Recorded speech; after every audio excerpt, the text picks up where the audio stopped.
Why has Triple H been so successful? Why is Triple H running WWE better than Vince McMahon and Bruce Pritchard on Monday and Friday night? Long-term booking.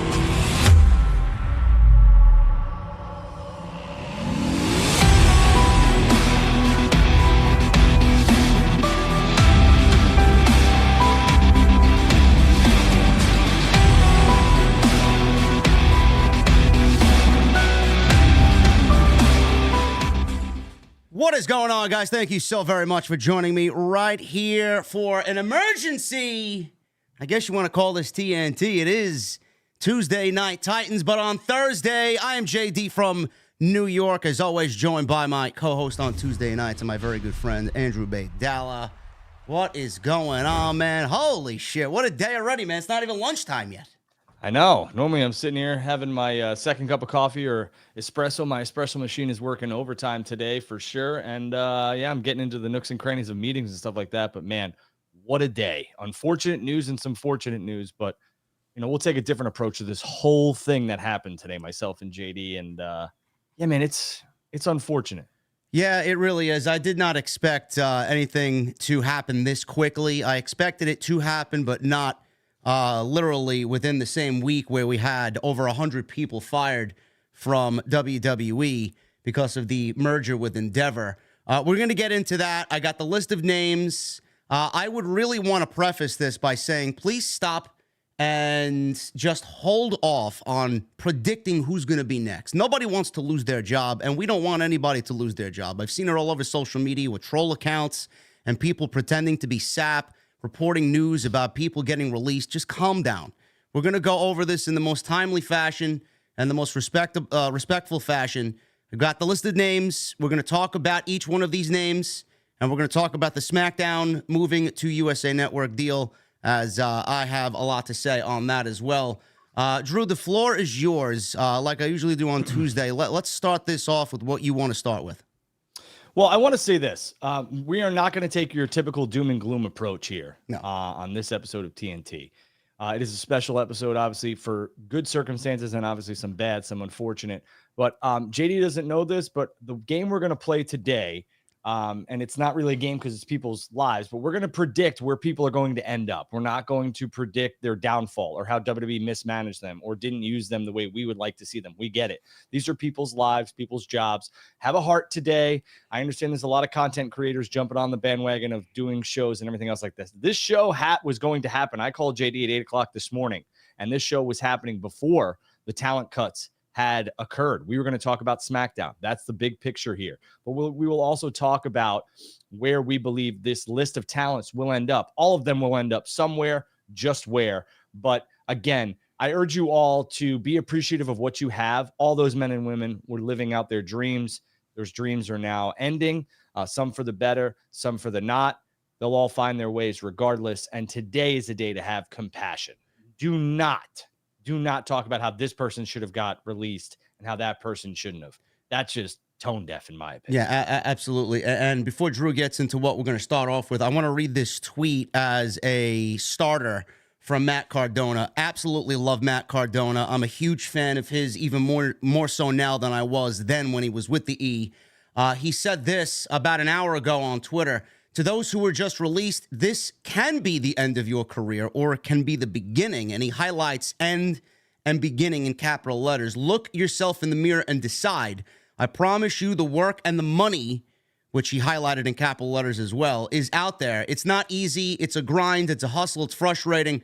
But it's also something that could be incredibly rewarding in more ways than one if you work your fucking ass off. I hope to see a lot of you down the road. That tweet went viral in the wrestling community with almost 16,000 likes. Shout out to Matt Cardona. He's absolutely owning everything right now as the indie god, and he is absolutely correct, Drew. No doubt about it. Matt said everything that he needed to say, and it was very well said, in my opinion. Matt knows.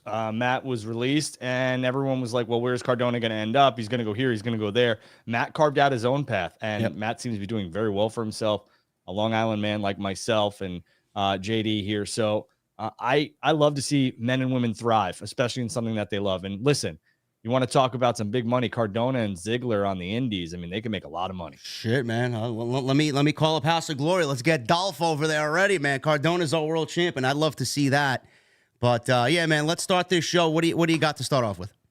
All right, well, let's why don't you run through the names? I'll start off with a couple. We'll go one for one, and I want to, where do you think they'll end up?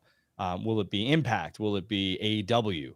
Will it be New Japan or, Ring of Honor, whatever? They're all tied under the AEW umbrella besides New Japan. But that's I want to say this too. The beautiful thing about what happened today, it's always darkest before the dawn, right? But the business is so healthy that all of these men and women will end up somewhere. And that's such a good thing, because realistically, 10 years ago, that wasn't the case. Right? Yeah. Impact. I mean, neither Drew or myself watch Impact, but I know Jesse, my other co-host on Wednesday nights, loves Impact. He fell in love with Impact recently. They, according to some of the people that watch that regularly, are putting on some of the best television right now that people aren't watching. Shout out to them. Some of these names can end up over there. I do want to, again, Drew, preface this. I know the industry is thriving and there's a lot of money to be made in pro wrestling now.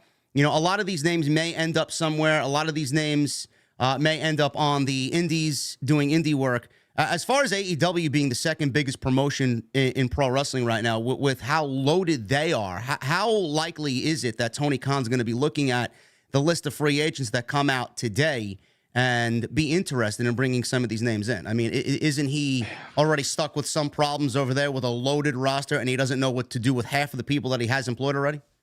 You know what, JD? It's a really good question. I think, truthfully, what Tony should do is, if there's an opportunity, obviously, to do something special and to do something unique, take it. But for me, I think he should focus on what he has, because last night was a great launching pad again for where they want to go. And I cringe at the thought of having an even more bloated roster. Yeah. Some of these names, one or two of these names, I could absolutely see Tony Khan being interested in. But let's start with this one that broke. And I thought it was actually a fucking work, to be honest with you, because Ali, in just a couple of weeks, is wrestling Dominic Mysterio at No Mercy, NXT No Mercy, for the North American Championship. And that match is now not happening because Ali posted on Twitter that he's no longer with the company, and he will see everybody down the road. Again, I thought this was a troll job, and it goes to show you, Drew, that some of the higher-ups, some of the suits and ties, aren't really paying attention to every piece of WWE show across the board. They're not paying, close enough attention to every aspect of WWE. Otherwise, a move like this wouldn't have been made to basically stifle Shawn Michaels' creative down there, when this has been something that's been planned for weeks now. No, that's not it. I think this was mutual. I think Mustafa wanted out. Yeah. I think he wanted out. I think obviously he would have done what he was asked to do. Yeah. That's because he is a professional. But I do believe that Mustafa Ali wanted out of WWE. I'm not surprised by that at all. I mean, he's been quite the character online about wanting his release, asking for his release, not being granted his release. I thought a move to NXT was actually going to revitalize him. I guess he felt like he was stuck in the same boat down there by not really advancing what he had in mind for himself. But, going back to your original question, Drew, Ali, I'd love to see him perfect his craft in AEW. I mean, that's a tailor-made partnership there. I think the way Ali wrestles is great for AEW. But honestly, I'm going to say Ali would fucking kill it in Impact, bro. I think Ali and what he does would be absolutely perfect for that X division. I mean, let's just call a spade here. Every one of these talents is going to kill it with a career revitalization, whether it's Impact, Ring of Honor under the AEW umbrella, New Japan. I think some of them, like Top Dollar, AJ Francis, I think he could easily go be an analyst somewhere for college football, for whatever. I don't know if he has any more legs in the wrestling business, but at the end of the day, somebody like Mustafa Ali, I would love to see in AEW. I agree with you there. He would kill it in Impact Professional Wrestling as well. I just think that these men and women need to truthfully absorb, comprehend, and then make the best financial decision and also the best career decision. You don't necessarily need to jump over to AEW and be like, well, they're on national TV. The Edges of the world, the Adam Copelands, that's your next logical step. For me, if you really want to get your career back on track, take the I mean, you want to get it back on track? Take the Drew McIntyre approach. Yeah. Went independent and then won a bunch of championships under Impact, all this other stuff. That's what I would do. Truthfully. But Ali fits. Yeah, Ali he does. it. How many times was Ali pigeonholed into doing what WWE wanted him to do and not giving him the freedom to do what he wanted to do and express his creativity? Now he has an entire industry to go out there and express himself the way that he wants. I mean, if I'm Ali, I'm looking at this as a fucking win situation for myself because, you know, he didn't get across what he wanted to do in WWE, and now he has the opportunity to do that whatever he wants. I mean, that is liberating. That's got to make him feel good at the end of the day. If he really did X for his release and now he can do whatever he wants, that's a beautiful thing. Yeah, and the thing here is that realistically, I think Mustafa Ali was doing some of his best work when he was anti what they wanted him, quote unquote, with the storyline. So I think him in AEW works. It's a match made in heaven. That's where I think he'll end up. But again, if there's something bigger and better for him, maybe on the independents for a little bit, and even Impact, where he can really make his name more impactful, no pun intended, do it. Because here's the thing, guys and girls. I mean, I would bet a lot of money in my bank account right now that Adam Copeland is headed to AEW. That's a big fish. So again, do you want to get swallowed up by, you know, Adam Copeland's debut in AEW and kind of what they got going on? I wouldn't want to be a small fish in a giant pond, especially after this release. I'd try and be a small fish in a medium-sized pond. You know what I'm saying? Yeah, that's the rumor right now. Adam Copeland may end up with AEW, Mercedes as well, Mercedes Moné, right, aka Sasha Banks. So they have their own things to worry about. Ali and all of these names could realistically end up with AEW, but you know, Tony Khan should really focus on getting AEW back on track instead of bringing in more names and then having his creativity and his creative stifled. But Ali, one of the more talented names on this list of people. Let's go to Top Dollar, Drew. You mentioned Top Dollar. Sure. He is somebody that I had high hopes for coming out of NXT when Triple H was in charge. I felt Hit Row was called up way too soon. I got in some trouble with all of those individuals because I had predicted their demise. Unfortunately, I was right. I didn't want to be right. When they hit the main roster the first time, they took that as a negative and thought I was against them. That's not the case. They got brought back. I was excited again for them because I love seeing people get a second chance. And then all of a sudden, they kind of fell right back into the original spot that they were in, and they weren't used. And they were basically used as enhancement talents. Top Dollar, clearly, I respect what he did, Drew. I know getting into the pro wrestling realm is not the easiest thing to do, especially for a guy that size. But truthfully, you know, from me to you, talking buddy to buddy, I didn't really see a lot of money in Top Dollar or what AJ Francis was bringing to the table. He didn't really round out what WWE is looking for as a pro wrestler. He was slow. He didn't really grasp onto it as quickly as others, and he was very one-dimensional. With that saying, you know, I do agree with you saying that he could potentially do something football-related. Maybe he just throws in the towel for pro wrestling. He did it. He tried it. It didn't work out. Move on to something else. But, you know, at the end of the day, I wish him nothing but the best because, you know, getting in there is fucking difficult to do, and he did it.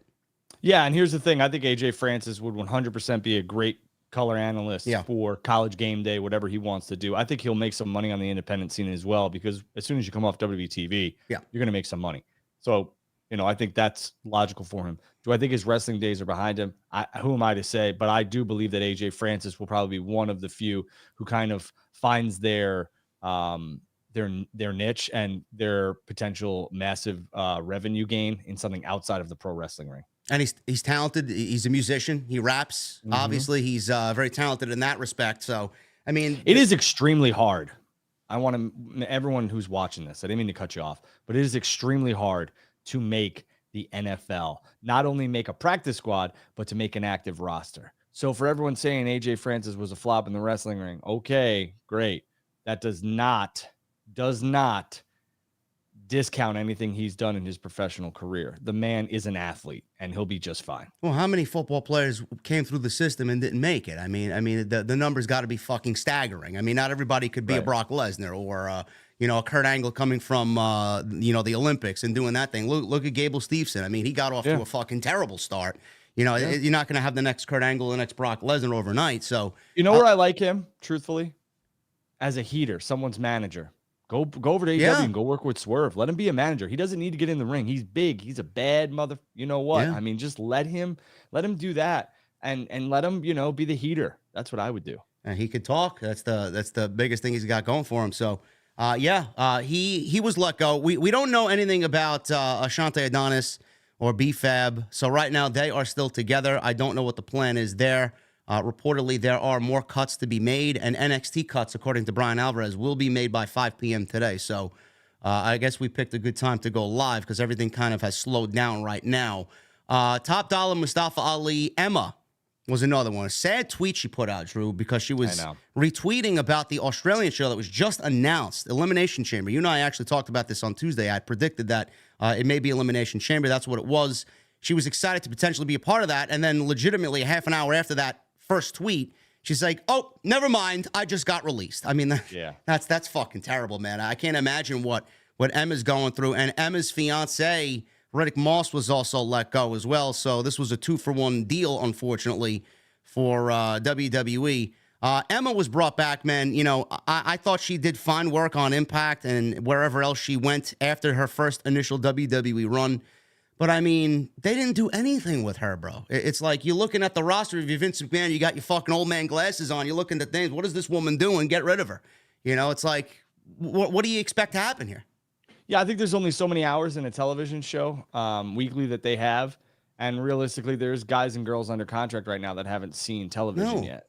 So, I mean, I get it. And it's unfortunate that this happens. I think both of them will find homes. I think Emma is a great fit in AEW who needs a little bit more in the women's division. I could see her in Impact. I could see her doing a whole bunch of things.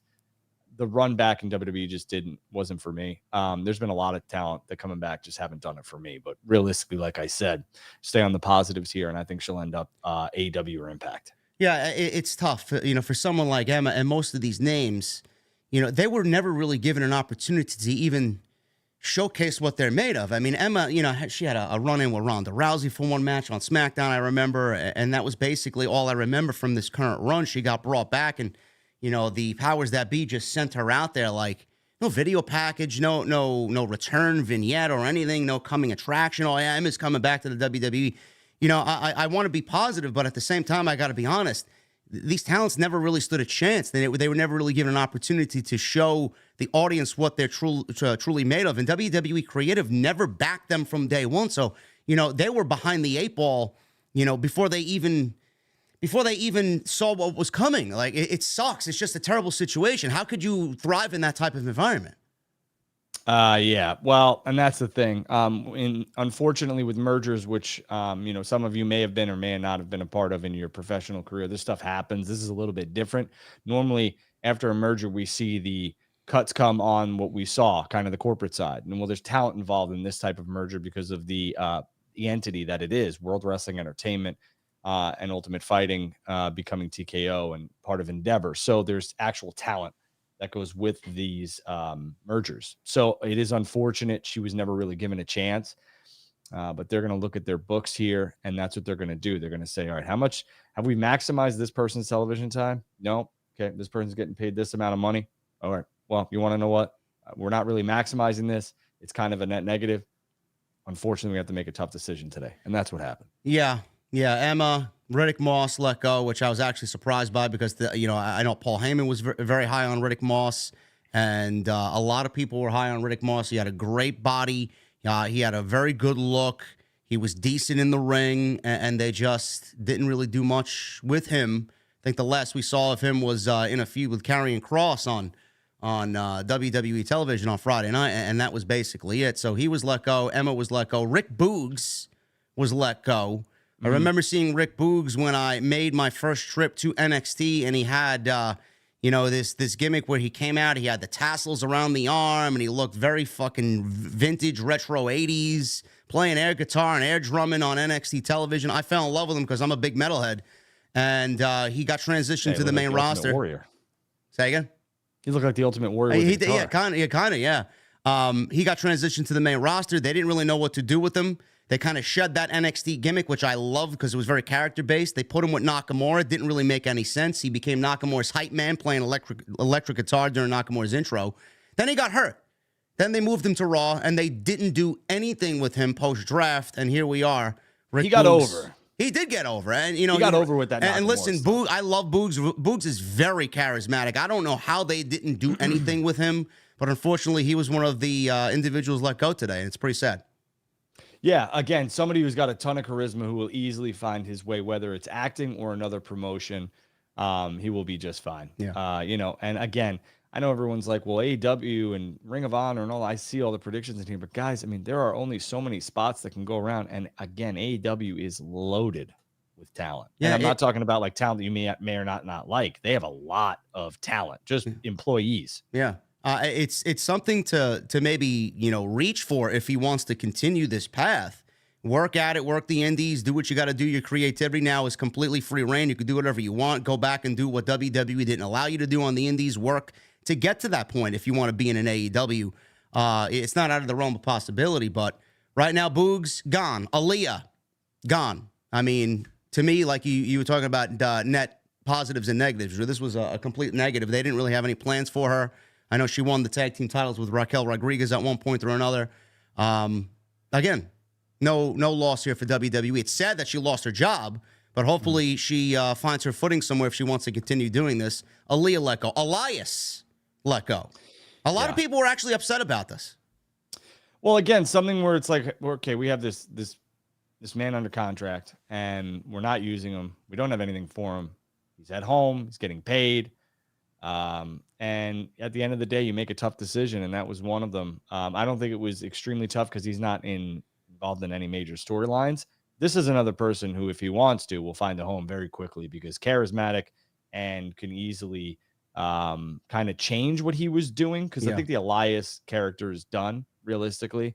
He could do something, I think, very dark. He could do something. I mean, he's chiseled out of granite. So he looks the part. Absolutely looks the part. I loved the Drifter when he was in NXT before they called him up. He was just like a rogue, like some rogue fucking acoustic guitar player, just doing his own thing. I don't know how they didn't pair Boogs and Elias together in some sort of like heavy metal fucking Drifter like tag team. I mean, that to me that would have made a whole bunch of sense, and I think there was even something there where they kind of crossed paths post draft. I don't know why they didn't really experiment with that. They need tag teams. It made sense to put those two together, but Elias gone. They ran through the gauntlet with him. They didn't really have any creativity. He continued to do the same thing over and over again on television. Yeah, he plays television. Somebody comes out to interrupt him, and then that's basically Elias's character.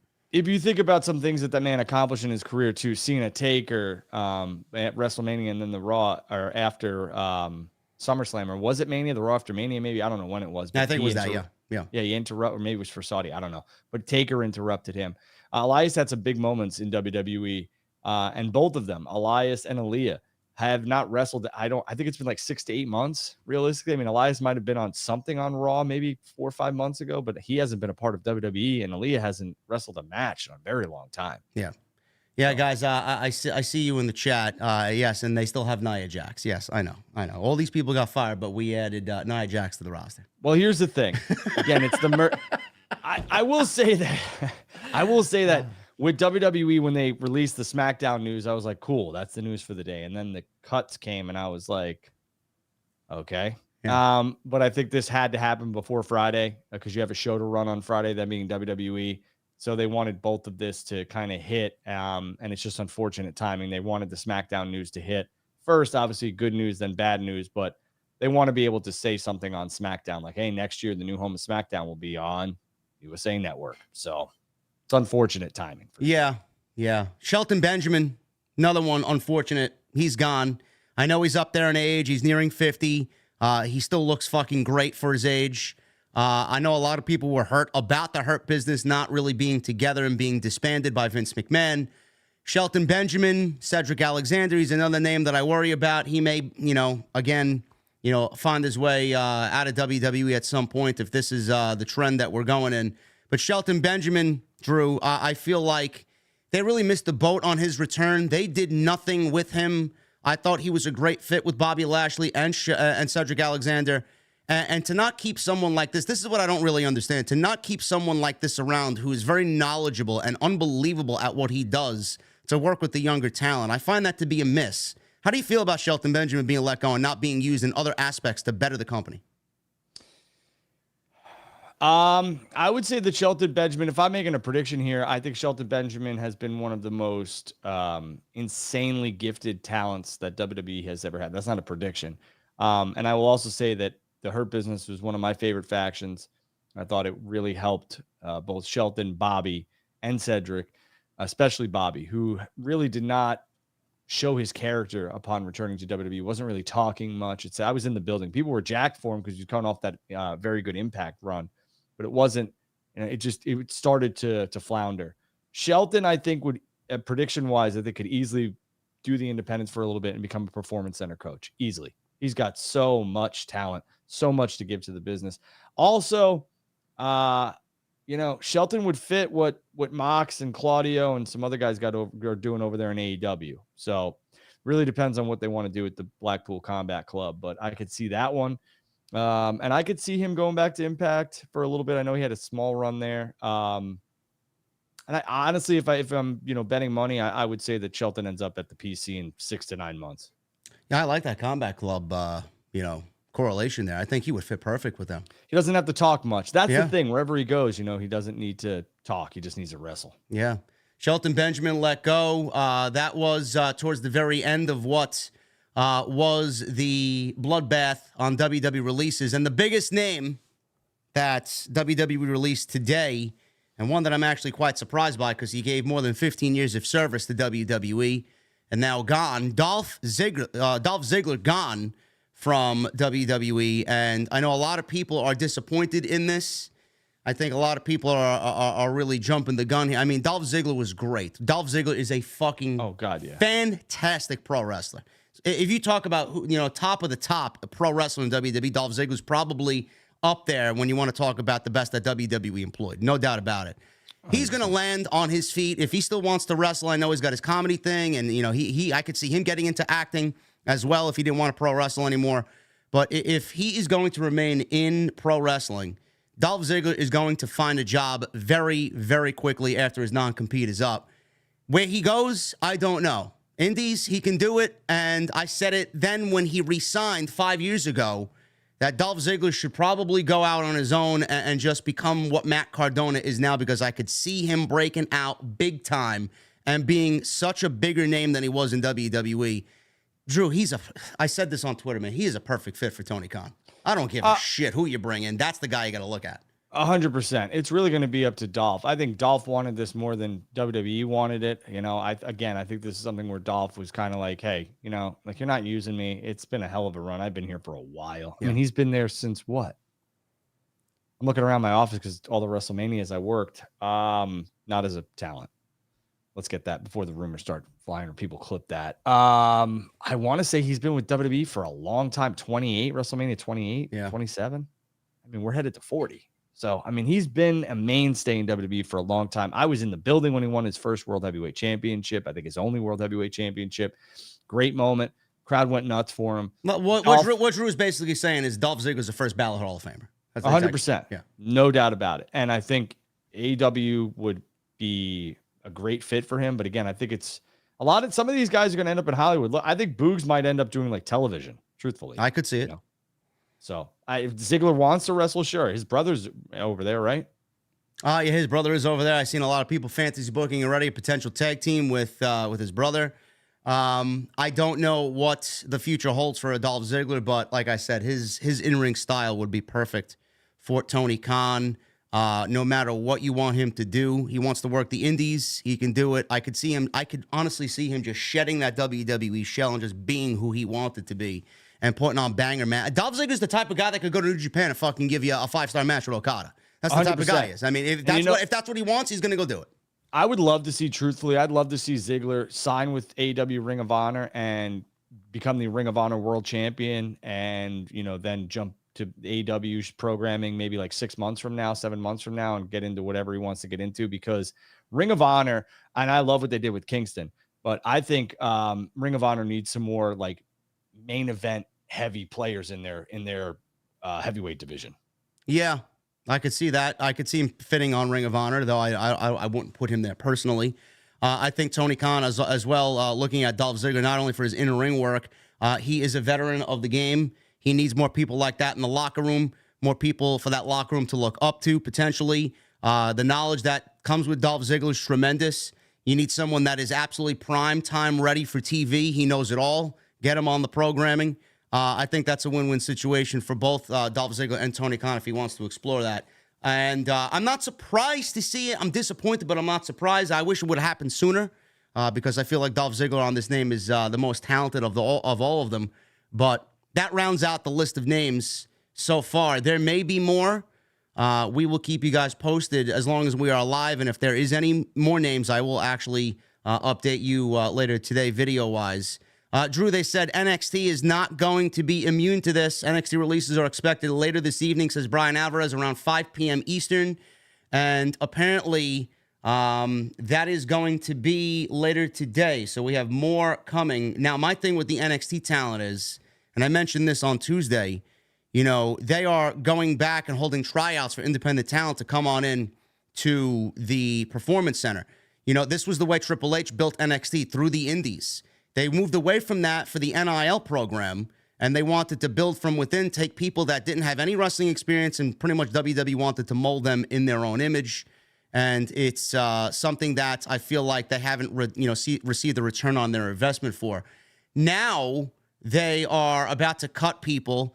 Is it going to be those NIL kids getting cut who are not making it out in the Performance Center? Is it going to be a mixture of NIL and people that they've actually put on TV that they don't find any value in? What do you make of this? Because in the summer of 2001, it was all the older indie guys that were cut from NXT. How is this going to transition now to this current NXT? Well, unfortunately, you're going to get a corporate answer from me. I know I looked the part today because this is my normal work attire. I am not going to comment on who I believe should, will, or can be cut.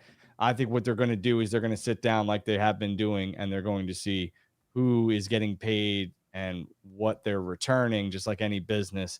And I think they'll make unfortunate decisions. Do I think you're going to see big names be cut from NXT? I don't, because I think some of the guys and girls from NXT are headed to Raw or SmackDown, and they're going to need to, rejuvenate that pool, for lack of a better term. So I think, yeah, if it gun to my head, I think it would be maybe some of the NIL people, but they're not really getting paid a good amount of money from what besides a couple of them. I wouldn't be surprised if one of the names here, I'll make one prediction, and I don't like to do this because it's somebody's livelihood. I would think that Gable Steveson might be one of those. Yeah, I could see that for sure.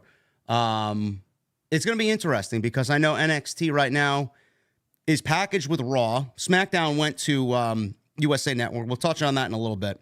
Raw and NXT right now, still in negotiations. You would think that they want to keep a nice looking nucleus of current stars that they have on TV right now with potential breakout stars that are about to make their way to television to really bolster NXT so that it looks like an attractive offer for NBCU or whoever is going to buy the rights to Raw and NXT. That's your best point right there. Yeah. The NXT cuts, Raw and SmackDown are established home run television players. Okay. Yeah. The NXT stuff, WWE can ill afford to start cutting the likes of like a Braun Breaker or something like that, or a mainstay Carmelo Hayes. That's not going to happen. First of all, AEW and everybody else would be salivating at that because those are two extremely talented individuals, but they can't do it because they need to sell that product to whatever network they're trying to sell it to. So expect some lesser known names to be released from NXT, unfortunately. Yeah, I will keep you guys updated personally when those names come out. I'll have a video as soon as that news breaks myself later today. Drew, this is coming from Fightful Select. Apparently, there was some frustration amongst the locker room in WWE when WWE announced the $1.4 billion SmackDown deal for them to be moved off of Fox back to NBCU for SmackDown. One top star said that most of the list barely had a chance, and I just said this literally, barely had a chance considering they weren't booked, and called it a circle that could not be escaped. Another brought up that the company released Emma just after the Elimination Chamber show announcement in her home country after she had just tweeted her excitement for it. The line of thinking from many on the roster is that WWE aligned these cuts with the announcement of the Elimination Chamber and SmackDown rights fees deal in order to minimize the negative impact on the company. TKO stock dropped from 96 dollars and 23 cents to $88.95 by 10:10 Eastern time this morning after the SmackDown announcement. The stock now sits at $86.94 as of 12:30 of the news, of the releases obviously being broken here in the community. What do you make of that? I mean, the locker room obviously has a point there, but what do you make of the news as far as the announcement for SmackDown and the stock dropping? Breaking news. Breaking news. Stocks will rise and fall. Yeah. I mean, I sold majority of my shares of WWE before the merger happened because it's just it's volatile. You never know what happens, okay? And we all knew that the bad press was going to be the releases and everything else like that. Yes, this is typical corporate MO. Can we bury this news with other positive news? I think the boys and girls need to understand that although I'm not in that locker room, they know exactly what WWE and TKO and Endeavor is doing. So this shouldn't come as a surprise to you. This is typical. Let's bury this news. And not to mention, AEW just had one of their biggest dynamites, right, of the year. The Grand Slam is always one of their biggest dynamites. Ain't nobody talking about that. No, nobody's talking about that at all, sadly. WWE sources that Fightful spoke to said that the mass cuts were not discussed with Triple H. So there you go. And this is in direct correlation to the merger. So Triple H obviously has no say in any of this whatsoever. So for those thinking that, he brought these talents back and then now they're let go, he has no say in anything. Several talent that we spoke to, they say, even had thoughts of the days of mass cuts being behind them and that they thought deals would simply be allowed to expire instead of letting everybody go. That had appeared to be the method as of late, and Fightful says they will keep us updated as more info comes in. I respect, me and Sean are cordial. We're good. I wouldn't say we're like best friends, but we're friends. And I don't know if that was him who reported that, but and Jimmy is very, very smart business-wise, and so is Sean. That's Jimmy Van. I don't see how that made news, because realistically what Endeavor and TKO and UFC are doing, Endeavor is inheriting all of these contracts before that the merger happened. A lot of these guys and girls were signed way before the merger. So they're going to have some saying like, hey, why are we paying? Wait, hold on a second. How much are we paying him? How much are we paying her? Is she on TV? No, she's not. Get rid of her. Yeah. And that's just the unfortunate part of a merger. So for them to say that they just think that the contracts are going to be left to expire, I think it's asinine, truthfully. I mean, yeah. I mean, if I'm Endeavor, honestly, what am I doing? I'm doing the same thing that they did today, business. But as far as that mentality, I don't know why the locker room would be thinking that, the days of budget cuts are behind us. I mean, even us lowly fucking podcasters saw this day coming. How didn't they see it? Like, everybody knew this was coming. Yeah, well, I mean, we talked about it 2 weeks ago. I think we said that, I truly believe that the roster cuts will be coming. Just don't know exactly when. This is a little sooner than we think we'd all had anticipated. But at the end of the day, WWE is bringing in new talent. I can promise you that. Yeah. They're bringing in, Jade Cargill. There might be some others. Maybe just maybe CM Punk's on his way. Who knows? I don't know. But they need money, which they have tons of. But they need money to do that. So that's you see the whole circle of what WWE is doing here. Jade Cargill's coming in, Punk potentially coming in, bigger names coming on in now that they're with TKO or Endeavor merging WWE and UFC. They're going to replenish the NXT brand with independent talent that are somewhat seasoned. They're going to learn the WWE way. And those talents that are on NXT right now, like Carmelo Hayes, Braun Breaker, Tiffany Stratton, you're going to get replenished by all these terminations today. You're going to be replenished on the main roster with established names that WWE has put money, time, and effort into. So, I mean, at the end of the day, television may be better and more bountiful, Drew, when we get to Monday and Friday. Right. And here's the deal. Within the last 24 hours, okay, WWE has terminated its partnership with Panini. That's a trading card company. Announced the Chamber, which we talked about, announced SmackDown. So, I mean, they're trying to bury things. But I think what they're doing is, I think this is one of the first major meetings and major powwows that board of directors with TKO is having. And they're figuring out everything that they need to do to make their books look better. And that's the unfortunate side of business. AEW is not publicly traded. You're never going to hear about this until they become publicly traded. Yeah. So, and they will. I do believe eventually. But keeping with the contract news and who's staying and who's going, there is news from Fightful Select as well that Sheamus has a contract set to expire in a few months. There aren't many details available, says Sapp, except that it is believed that his deal expires in the early part of 2024. Not confirmed, though. Keep in mind that WWE extends deals because of injuries, but it's not confirmed if his deal was extended. If Sheamus was injured or had time off, they usually tack on that time that he missed to his contract, so it could be longer than what is being reported here. Sheamus signed a developmental deal with WWE in 2006. He's been used as basically a very steady hand on the main roster. Obviously, he had his deal with Gunther and Drew McIntyre, which was one of the best matches of the entire year. And for those wondering, if he does become a free agent, it is possible that he could sign with AEW or anywhere. He has friends over there, obviously. One of his best friends, Edge, may end up over there. And that's been making the rounds as far as rumors go with AEW and Adam Copeland.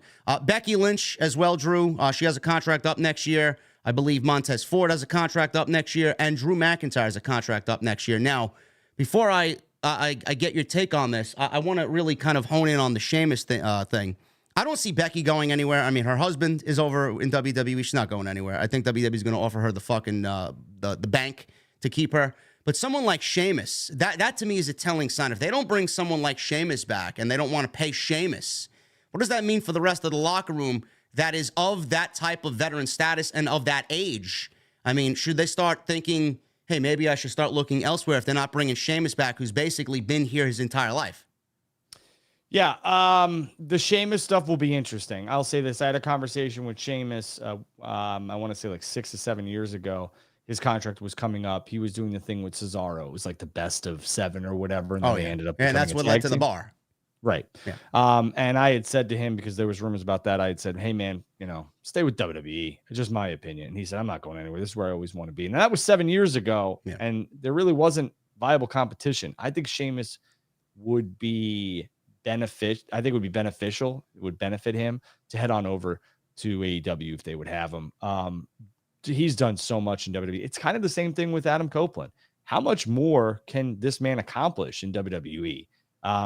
Sheamus would be a great heel in WWE, but it just doesn't seem like they want to go that route. I mean, they gave him some pushes here and there. He had Edge's last match, but realistically, out of the 3 you named, the only one that would make sense to me is Sheamus. I think Drew's back, and so is Becky. No questions asked. Yeah, I think he would be a perfect fit as well for AEW. I know that he has recently, as of a couple of months ago, complained and really made some statements about WWE dropping the ball on him, dropping the ball on the Brawling Brutes, and you can see it on television that it wasn't the same following the Survivor Series. I mean, he got his WrestleMania match with Gunther. Everybody thought he was going to win his Intercontinental title, the only title he hasn't won in the company. And he's complained about how WWE's dropped the ball creatively. I wonder how frustrating that is for him. And again, I was thinking about this when I was reading the story yesterday. I'm like, someone like that who they don't bring back, what does that kind of tell the rest of the locker room that is of that age? It's going to be very interesting to see. I know a lot of people are like, oh, Becky's going to AEW when her contract's up. No, she's not. WWE's never going to let Becky Lynch go, ever.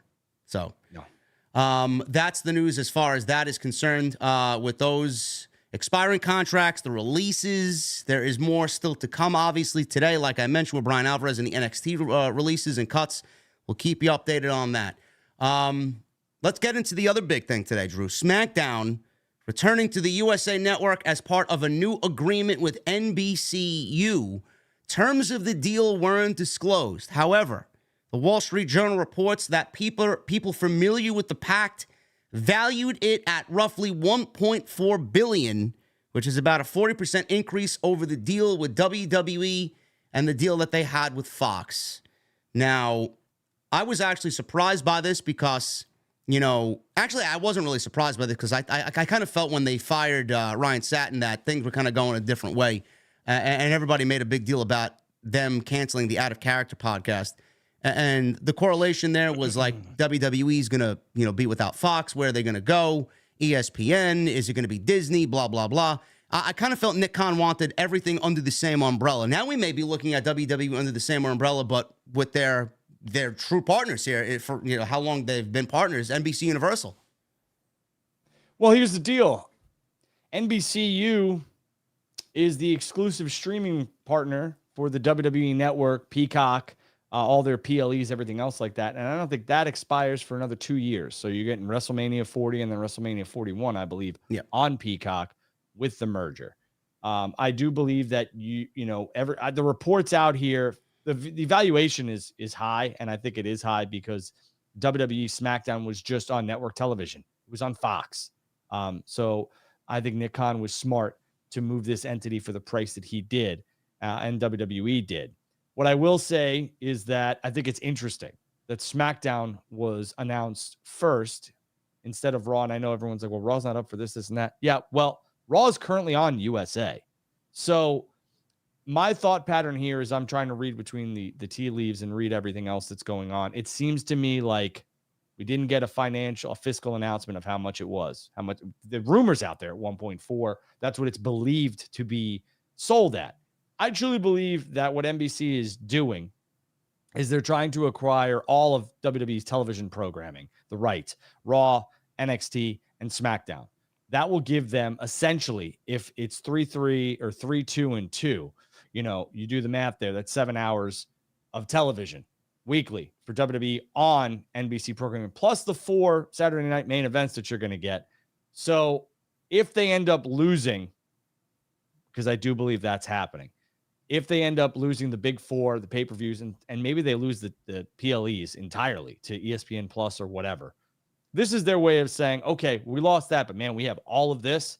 And realistically, that's where we're at. I do believe that Raw, NXT, and SmackDown will all be under the NBCU umbrella. I do believe that. Well, the report does note that it's possible Raw moves away from Monday nights, which I think would be fucking ridiculous. I think that's a terrible move, which would obviously be a major shift as the series has been a staple on Mondays since January 1993. Now, while WWE will maintain some kind of partnership with NBCU through at least 2028, it's not yet certain that their catalog will remain available on the company's streaming app, Peacock, for the long haul. Like you mentioned, I believe that deal's up in 2025. Who knows where Nick Khan's going to take the WWE content? It could be, like you said, ESPN Plus or whatever the case may be. Disney, we don't know. The streaming deal between WWE and NBCU lasts until at least 2026. Now, going back to Monday Night Raw, I would not want them to move Monday Night Raw off of Monday. I think that needs to be, that's a tradition that needs to be there as long as WWE is around. And number two, why do you think, because the report said that it's possible that WWE does not land with Raw on NBCU, that there are other suitors, not people that are blatantly out there in the open to buy, like a Disney. There are a lot of people lining up to buy Monday Night Raw potentially from other outlets. Do you see them not putting Raw on USA Network or NBCU potentially being paid for Raw and then moving it back to 2 hours? Because I think that's a huge selling point right there, moving the show back to 2 hours.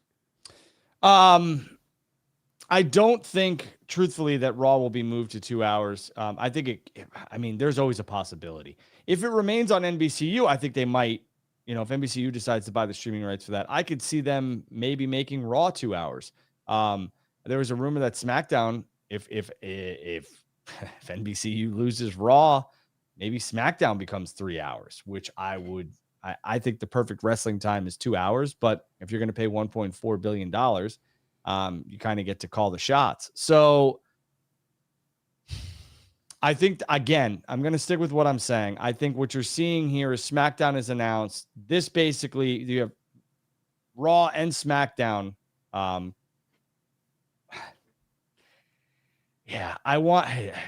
right, I'm just going to say it because I really wanted to dance around this, but I don't think I can, and I don't like to do that on the show. I think what WWE is doing is smart. I think what they're doing is NBCU gave WWE $1.4 billion for SmackDown. I think this is them giving a power play to, hey, we've ponied up all this money for SmackDown. We want Raw as well. We want your entire catalog. Announce the SmackDown deal. Do not give fiscals. We'll pay you more for SmackDown. We'll pay you a little bit less for Raw, and we'll give you a good deal on NXT. And all three of them are going to be combined. It just screams that to me. Could Amazon be a part of that? Sure. Could Disney? Sure. There's always going to be suitors. But if you don't think people were banging down the door for SmackDown, you're fucking crazy because The Rock was just on it. WWE is extremely, extremely timely with everything they do. And again, I like to come on here and I like to give you guys no bullshit. There's 3,000 of us watching right now, 3,000 of you watching right now. I appreciate it. So I'll just shoot straight with you. I think this is NBCU's first bullet, and they are going to announce the other two shortly. And I think all three programming media rights will be on NBCU, because you don't announce this unless you plan on bringing Raw back. That's just me. Well, my question is to you, because I find it to be very weird. I thought Fox and the WWE partnership was going very well. I mean, the numbers obviously prove that SmackDown was doing very well, especially in the later months on Fox 5 here in New York City. And, I mean, they were trending 2.5, 2.6. I mean, sometimes a 2.7 when Roman Reigns and the height of that Bloodline storyline. Why didn't Fox make that much of a play? Why didn't Fox want to match, or at least better, maybe $1.5 billion for WWE? Why did they just say, you know what, go ahead, take it? Again, great question, right? And that's why I was, when I started to talk, I was like, should I dance around this or should I just say it? That's exactly the point. JD, you asked a great question. Why Fox wasn't like, hey, we'll match it. Let me give you 1.6. Let me give you 1.7. And then WWE can go back to NBCU. And I mean, what they did was they essentially, quote unquote, paid the value that Nick Khan valued SmackDown out. We don't know what it is yet. It could be, Nick Khan is an agent. So he could be taking the professional athlete contract negotiation. Hey, listen, we won't announce this. We'll pay you 1.7 for SmackDown. We're going to pay you 1.1 for Raw, which is an extreme undervaluation of it. But that comes out to 2.8 billion. And then we'll give you another, I don't know, 600,000, which is an extreme overestimation for NXT. And what they're going to do is they're going to combine all this deal. And one is going to look extremely bloated, but they get all three media rights. And that's what this is. Again, it's the first domino to fall. The others are coming. The others are coming because SmackDown was kind of the jewel. It really was. Everything major happens on SmackDown. And they now are headed to NBCU. Raw is going to go, and so is WWE NXT. It's going to be a package deal. I wouldn't be surprised if we get a $4 billion announcement, and all three of them are under that umbrella, which is a lot of money. They could, you could, all the rumors, the 1.4 billion that has been rumored, at the end of it, it could look 2 billion for SmackDown, 1 billion for Raw, and 1 billion for NXT, which would be insane. But they're going to do this however they need to do it. But at the end of the day, what WWE is going to do is they're going to make money. And this, again, is the first domino, and it's SmackDown. It's not Raw. If Raw was announced first, I'd say SmackDown might be finding a new home, and it's probably not NBC Universal. Man, it's the opposite. Man, again, I'm listening to you talk. You make a lot of sense, and I'm here thinking to myself, man, it's crazy to think how WWE brought Nick Khan in when they did, and he is probably facilitating all these deals. And I make fun of him. He's a con man, and he's this and that. But man, he's got to be one of the most ruthless fucking people that you could possibly sit down and talk to, man. It's almost like he made out like gangbusters here. Because now I'm thinking, did WWE pull the strings and they are the puppet master here? Because they were on Fox. Now they're with NBCU. Roughly 1.4. That's the rumored number, billion to move SmackDown to NBCU. And then we don't know where Raw and NXT are going to be. They could end up on NBCU as well for the next 4 or 5 years. But I'm thinking WWE's content's not going to remain on Peacock past 2026. So did WWE just kind of play the whole fucking game and play everybody here by, hey, we got Raw and SmackDown a new home for 5 more years, and we're going to move the fucking shit off Peacock, and then we're going to go to ESPN Plus, and we're going to charge you $70 for all big 5 pay-per-views per year. It's like, did they play the fucking system and take everybody for a fucking sucker here? Again, I think, because I feel bad for NBCU, man. They're thinking, WWE's NBCU's the home of WWE, and goodbye Peacock come 2026, because I don't think they're going to be there. Well, they're still going to have SmackDown, Raw, and NXT on, and the streaming, the PLEs and the WrestleManias on NBCU's umbrella, the Peacock stuff, through 2025, 2026. So again, they'll get a couple years of that. And I think what NBCU is gearing up for is they are trying to acquire all of the TV media rights, including the streaming deal as well. That probably won't happen. So what NBCU is doing is they're saying, all right, let me get Raw, SmackDown, and NXT. And if you got to take the PLEs and go to ESPN Plus and everything else, you know what? Fine. What they're doing is they're reinvesting all their gains from Peacock, from the subscribers, from everything else, and they're doubling in, they're reinvesting on WWE programming. It's brilliant, truthfully. And if they, for some reason, can package it all together, good for them. I just don't see that happening. Nick Khan has basically taken the WWE's media, the streaming rights deals, and made it the most equitable thing he could, and it's also the most viable. So he's going to listen to everybody, but he's going to take the best deal he possibly can. And I do believe that the PLEs and everything else will be off Peacock once this deal's over, unfortunately. People were making a big deal about the ratings and potential ratings dip from moving from Fox to USA Network because it's in less households and it's on cable instead of being on network television. Do you find that to be a big deal? Is WWE concerned about that, or should they be concerned about that? Well, the SmackDown deal includes 4 NBC. It's going to be on NBC, 4 Saturday night main events on NBC, which was huge. That was one of the biggest negotiating points from what I heard that WWE wanted. I still want to be on network television. Well, we can give you both. We'll give you 4, and maybe we'll give you 6. Maybe we'll give you 8. And I mean, you're talking about a 56-week, there's 52 weeks in a year. And you add those other 4 because you're going to get that additional programming. That's 56. But, what WWE has now done is they solidified themselves being still on national television. It's not 52 weeks a year like it would be on Fox, but a couple of those are on FS1. So we'll just round it to 50. But it's still something that Nick and Vince and the whole Endeavor TKO people wanted to remain on network television, and they're doing that. And yeah, it's another bullet. It's another bullet in the chamber for WWE against AEW. Yes, I know. We'll be competing with main event now on Saturday nights against Collision. Great. Correct. That part, there's 4 of them. Yeah. There's also this. If for some reason this writer's strike, is just continuous, and which I don't think it will, you might get simulcast. Look at what ESPN is doing. ESPN is airing Monday Night Football on ABC. It's a completely different game. And there's one on ESPN an hour later. Yeah. So just be aware of that too. I mean, you could see maybe a Monday Night Raw on NBC shortly. Is this something? Now I'm thinking about the Saturday night's main event. I know WWE shifted their pay-per-view model to Saturdays and moved off Sundays. Mm-hmm. Is this meaning that the pay-per-view model is going to go back to Sunday now with all these different shows potentially happening on a Saturday on NBC? You know what? That I don't know. I think they've really enjoyed the Saturdays. It gives people to travel. They don't have to worry about hustling out of the building. They don't have to do all that stuff. They've also seen massive revenue gains from the Saturday shows. Obviously, there's more competition, but they've enjoyed it, and they've seen gains from it. So what I could see is them hosting 4 special Saturday night main events, maybe one from MSG, maybe one from the Staples Center, that type of stuff, whatever the hell it's called now, the Crypto.com Arena in Los Angeles, that type of stuff. And I think it could be maybe like the first of the month where they use it as a build towards their PLEs. I don't think this is going to coincide with the PLE, no. A lot of stuff, man. It's all just crazy today with the news. That's the WWE side of things. Hold on a second. There's a big rumor here, JD, that I don't know if you've seen or whatnot. It may be the thing that I just saw. The SEC filing hints that Vince McMahon may leave WWE.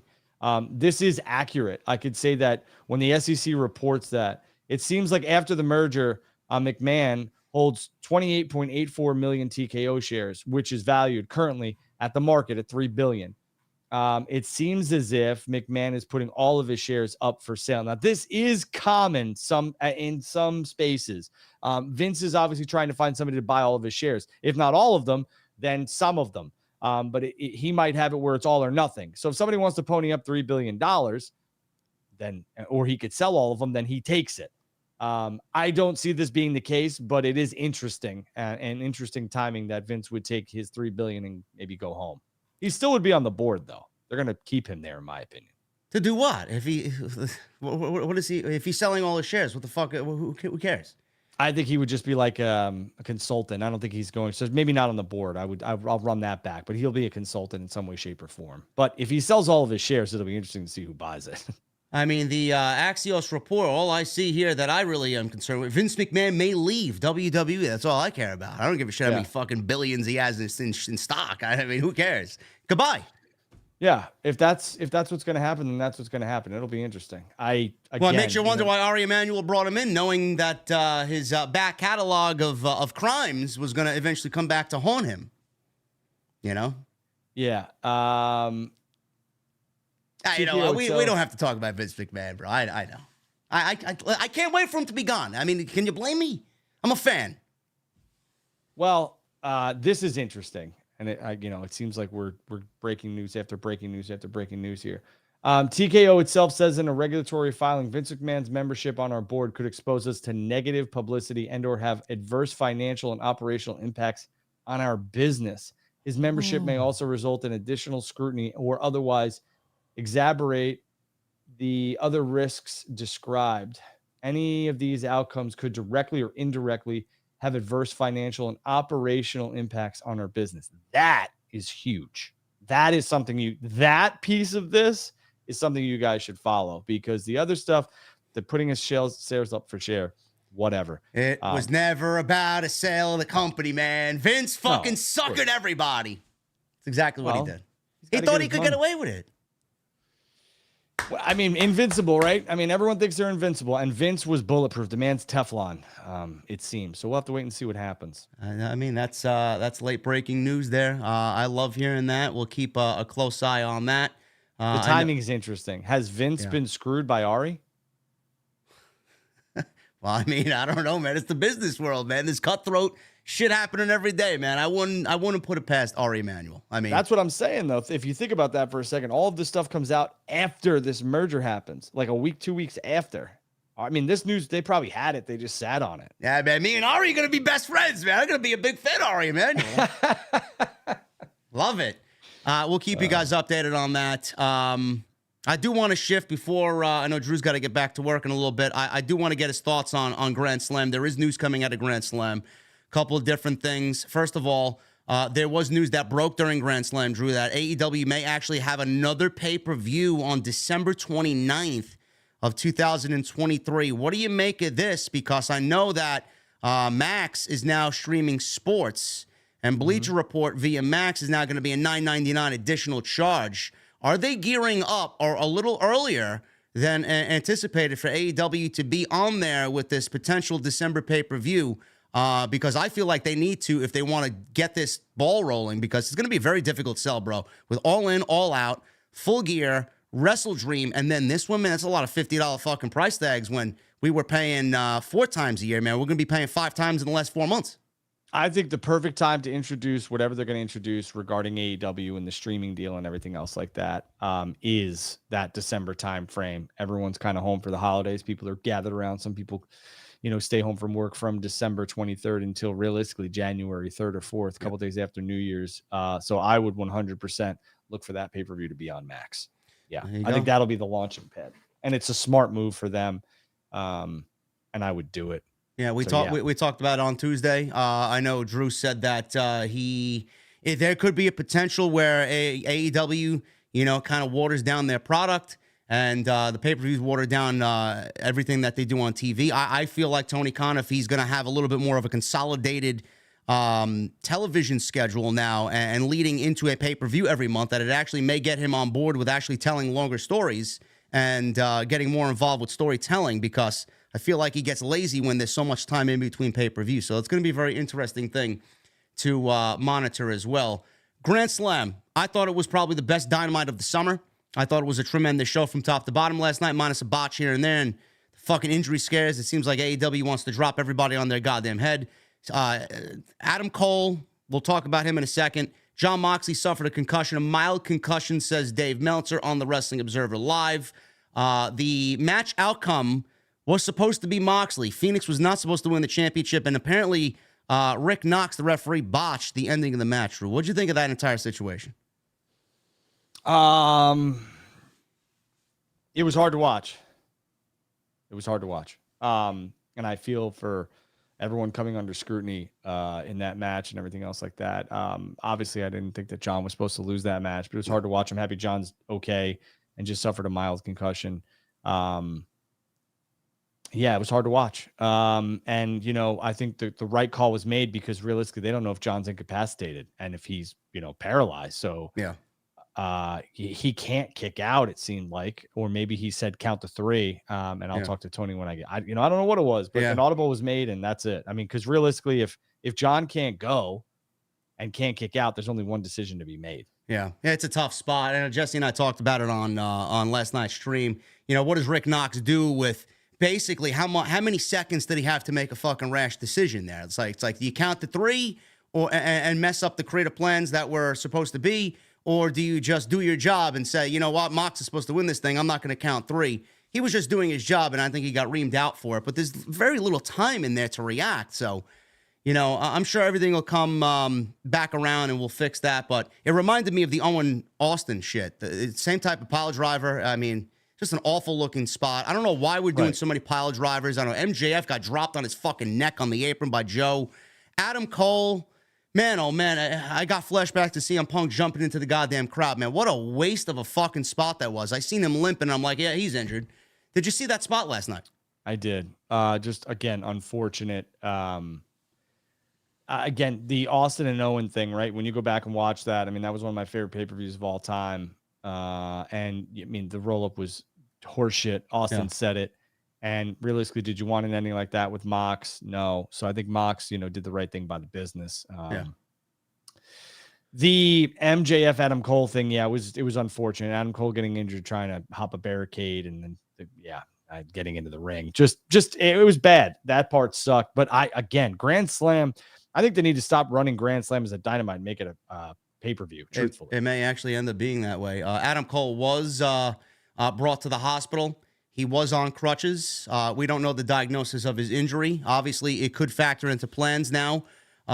Spoiler alert, I'll give you guys a second or two to mute the chat because there was spoilers coming out of Rampage, and I want to discuss this with Drew right now because I know he's been very adamant about when and where and how MJF defends that championship. MJF's not defending that title, Drew, the world title at WrestleDream.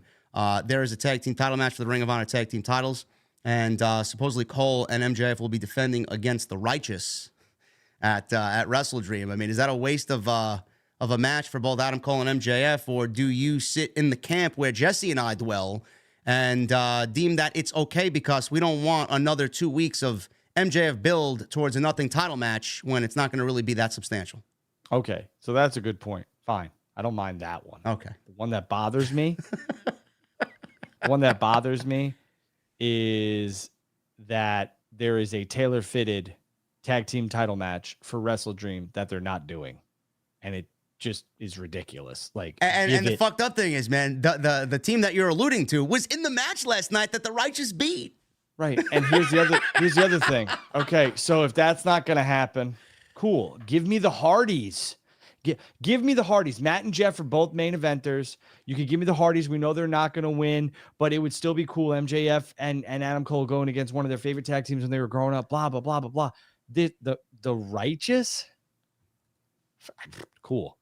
Like, you might as well just get the match in the ring, have MJF do the double clothesline with Adam Cole and count the 1, 2, 3 and get him the fuck on. Yeah. It's just, again, I understand MJF doesn't need to defend the title. He just did on Grand Slam, which is, again, kind of convoluted ass backwards booking. I get it. So we'll have a tag team title match, but you know what we're going to give you? The Righteous. Cool. Yeah, I don't know, man. Is MJF hurt? No, I mean, I'm sure he's banged up. I don't think he's 100%. I mean, he's wrestling more now than he did in the beginning of the year, but... No one's 100%. I'm asking, does he have a legitimate injury? Because it seems like AEW and WWE had the exact same storylines running neck and neck.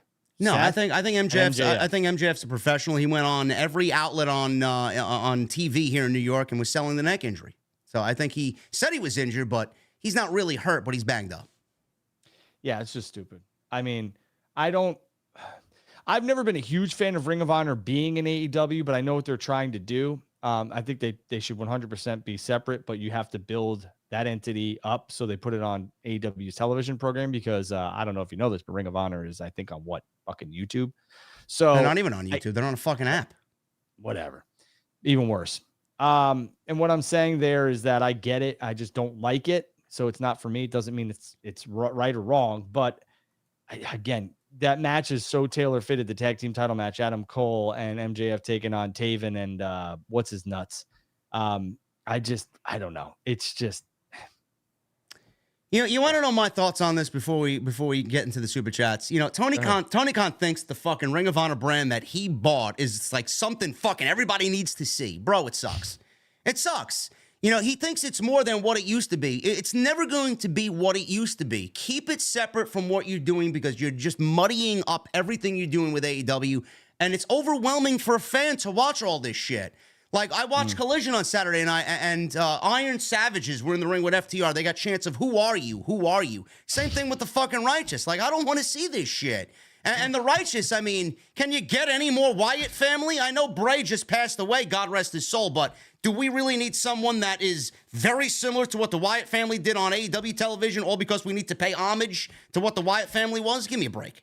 Yeah, I think that's where me and you kind of coincide and align. It's like, I get you're a huge fan, Tony, and I could see it. I appreciate it. But I think the fandom needs to be put aside sometimes. And it, well, we're going to pay we're going to give the Righteous a little push because of Wyndham and all that. No, it makes WWE is not even doing that. No, WWE is not even doing that. So for me, it's like, no. And I mean, it just hit me too. Seattle.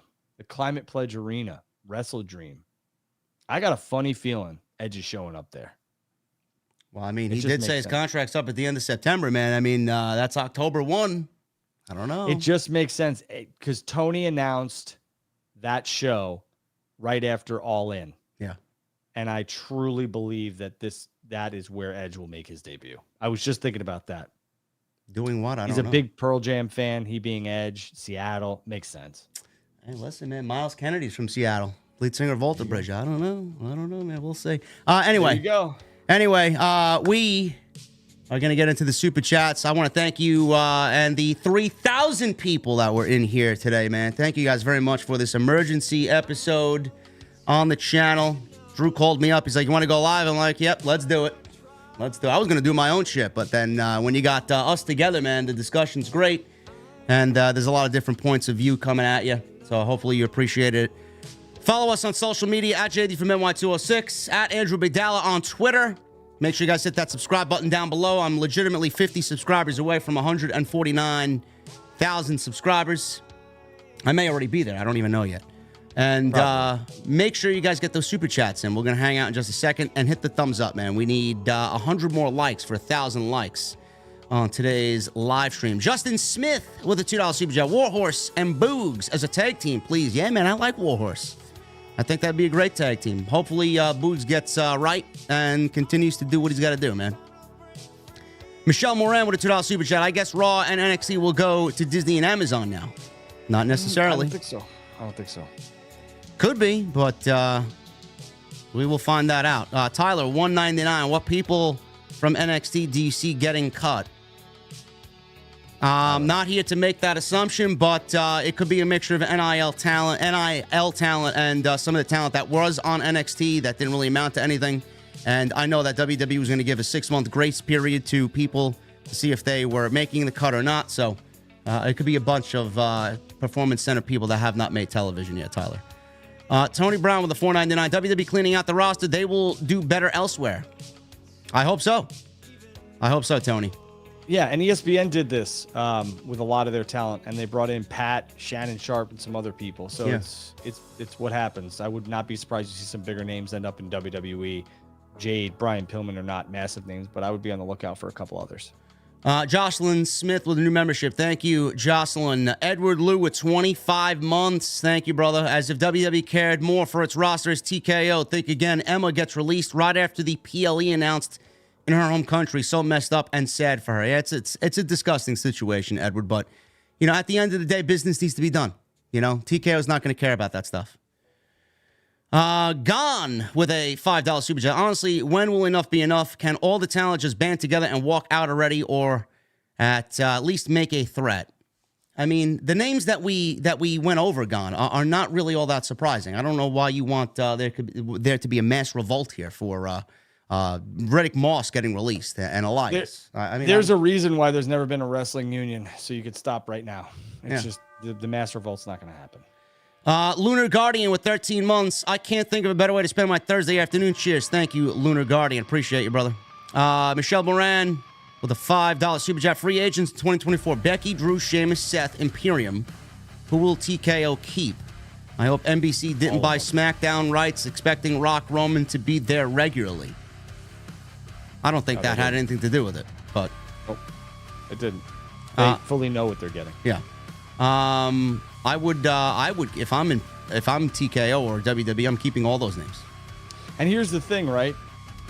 NBCU knows that SmackDown's not going to do 2.2, 2.3 on USA Network. Yeah. They know that. That's why I'm telling you, when they purchased SmackDown for the amount of money that they did, it is a little bit of like a, hey, look at us. Yeah. Come on, I'll show you a little love, show me a little love. Let me get Raw and NXT. Yeah.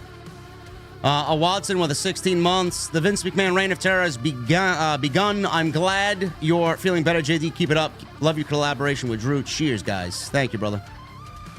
Sinister Classic with a $5 super chat. Ziggler and Shelton, the gold standard, would be a great addition for Collision. Ziggler with his brother and Shelton with the Blackpool Combat Club. Ali would be great in Impact. Yeah, I like... listen, man, those are the most talented guys to come out of the crop of talent that was released today. They're going to be fine if they want to continue doing this thing. Tay-Tay with a $4.99. Why WWE didn't capitalize on Dolph Ziggler in 2014, I will never know. Tay, we talked... I think something similar was brought up on Tuesday when we were live for TNT 14. Why are we looking backwards and not looking forwards? Like, I don't understand you guys. Like, you're talking about something that happened 9 years ago? Who cares? Yeah. Yankee Frankie with $5 super chat. Couldn't NXT use Emma, Elias, Shelton, and Dolph, or couldn't they use Dolph and Shelton as producers? I think NXT needs to continue to be up-and-coming developmental talent or indie talent you bring in. I am personally tired of moving main roster talent down there because WWE Creative has nothing for them on the main roster. I think that shit sucks. Eddie Hazard with a $10 super chat. Of everyone on the East roster, I never thought I'd see Dolph released, but I can see a new life for him in AEW. Vic and Ryan could be a legendary tag team. I pay to see the Nemeth Bros versus FTR or Bullet Club Gold. Listen, man, if anybody's celebrating this victory, it's probably Dolph's brother because, I mean, that's going to be a fucking whole new beginning for him, too, if his brother ends up over there. RM Monster with a $4.99. Since people keep questioning the return of Nia Jax, I have a theory as to why WWE brought her back. Perhaps The Rock requested for her return. Maybe. Yeah, we touched on that. I think that's, yeah. You know, Rock wants his family involved, and I wouldn't be surprised by that. Well-rounded Leo with a $4.99. Unpopular opinion, I like Nia Jax. What is your unpopular wrestling opinion? That's a good question. Wrestling opinion. I love the WrestleMania 12 Iron Man match. I mean, it was a good match. Is it one of the greatest ever? Probably not, in my opinion. See, that's why it's unpopular. I have to get back to you on that one, man. Adam Giddings with a $10 super chat. Finally get to see you live for a shit reason, but here's my token of appreciation for you guys. TNT and OTS for life. Thank you, brother. Glad you're with us. Nate the Spider Hunter with a $5 super chat. Well, Vince Thanos snapped WWE again, and now everyone's getting fired again. JD, this TNT show is my favorite talk show of the week. Keep it up, guys. Thank you, brother. Thanks. Not just Vince making these calls, by the way. Yeah, it's a collective for sure. Krauser, $2 super chat. He yells, Adam! I love Roddy, man. Roddy's doing some great shit, man. Yeah, story within a story, man. And that's why, I just think the Kingdom works, for that tag team title match. Russell Wagner with 23 months. Keep up the great work. As always, love TNT with Drew. Nice discussions. Thank you, brother. Sean Ray J with a $4.99. Endeavor has seemingly played Vince. If this is the plot, thank you, Nick Khan and Ari.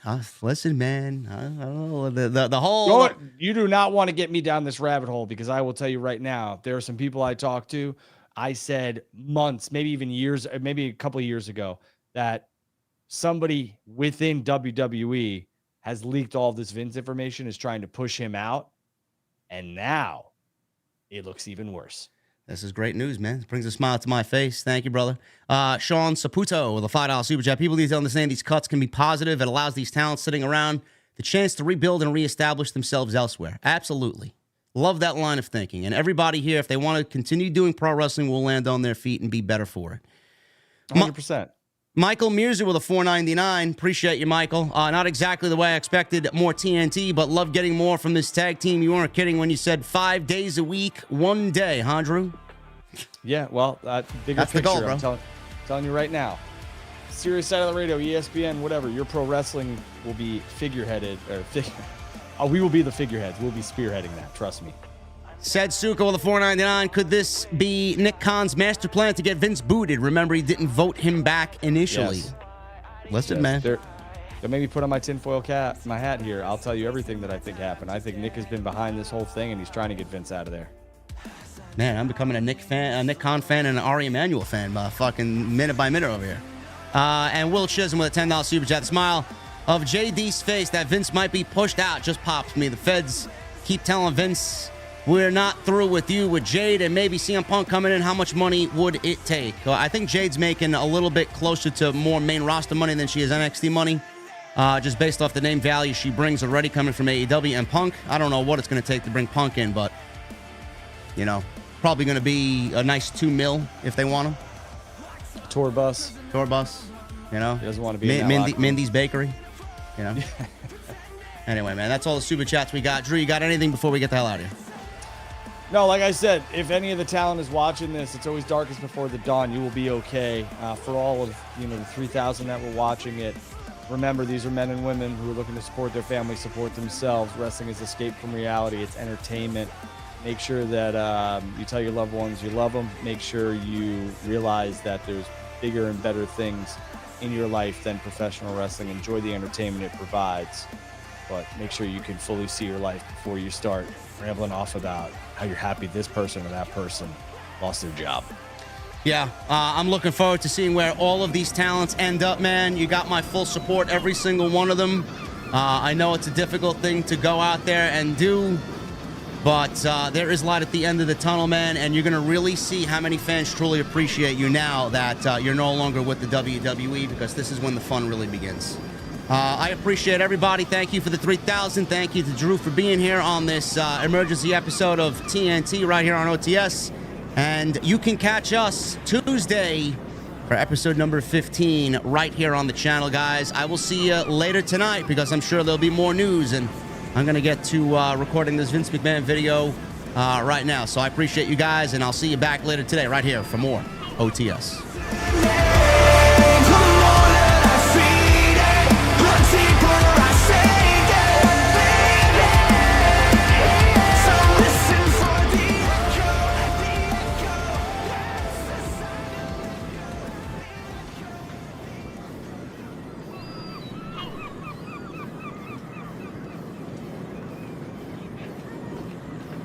And we are good, brother.